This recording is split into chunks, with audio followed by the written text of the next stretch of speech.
Olá, bem-vindos a mais um vídeo de mecânica de fluidos. Hoje vamos falar do barómetro de Torricelli. Nós já sabemos o que é a pressão e sabemos o quão importante ela é na dinâmica dos fluidos. Porém, ainda não estudamos nenhuma forma de medir essa pressão.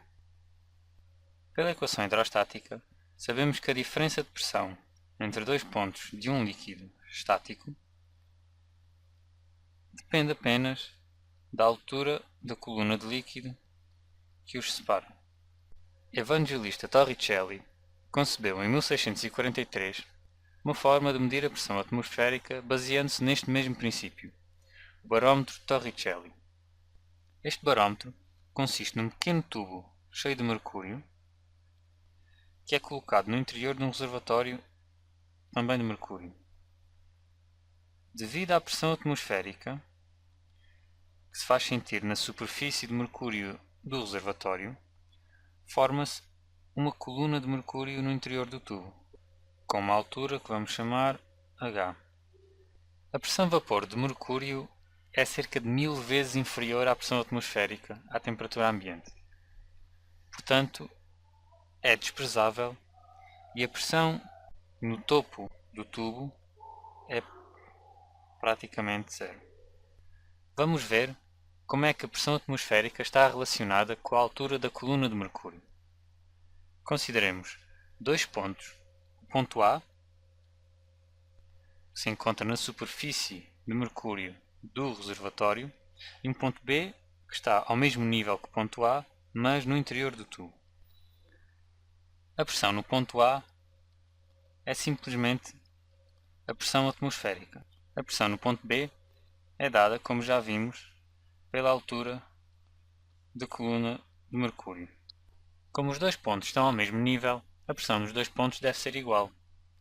Portanto, igualando as duas expressões, obtemos que a pressão atmosférica é dada simplesmente por ρHg, a densidade do mercúrio, vezes a aceleração gravítica, vezes a altura da coluna de mercúrio que se forma.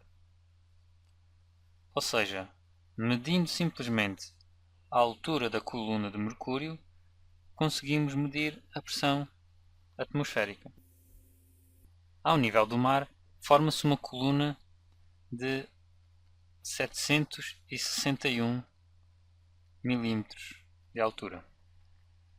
Isto é a pressão atmosférica medida em milímetros da coluna de mercúrio que se forma. Em honra a Torricelli, existe uma unidade de pressão chamada torre. Um torre corresponde a 1 sobre 760 atmosferas e é praticamente equivalente a uma outra unidade que é o milímetro de mercúrio. 1 milímetro de mercúrio corresponde precisamente à pressão que provoca a formação de uma coluna de mercúrio com 1 milímetro de altura. A diferença entre 1 milímetro de mercúrio e um torre é mesmo muito pequena. Se fizermos as contas, vemos que 1 torre é igual a 0,9999986 milímetros de mercúrio. Por último, vamos ver porque é que se usa o mercúrio para este tipo de medições. Ora, a água possui uma densidade de cerca de 1 grama por centímetro cúbico. O mercúrio possui uma densidade que é cerca de 13,5 gramas por centímetro cúbico. A pressão medida usando a água ou mercúrio é a mesma, é a pressão atmosférica. E é dada assim, então pela altura da coluna formada pelos dois líquidos. Portanto, num caso, teremos que a pressão atmosférica é dada pela densidade da água, vezes G, vezes a altura da coluna de água formada. No outro caso, temos a mesma expressão, mas para a densidade de mercúrio e a altura da coluna de mercúrio que se forma. Isto é igual à pressão atmosférica. Portanto, se isolarmos a altura da coluna de água, temos que esta é igual a densidade de mercúrio dividido pela densidade da água vezes a altura da coluna de mercúrio. Usando os valores que temos, isto dá cerca de 10 metros.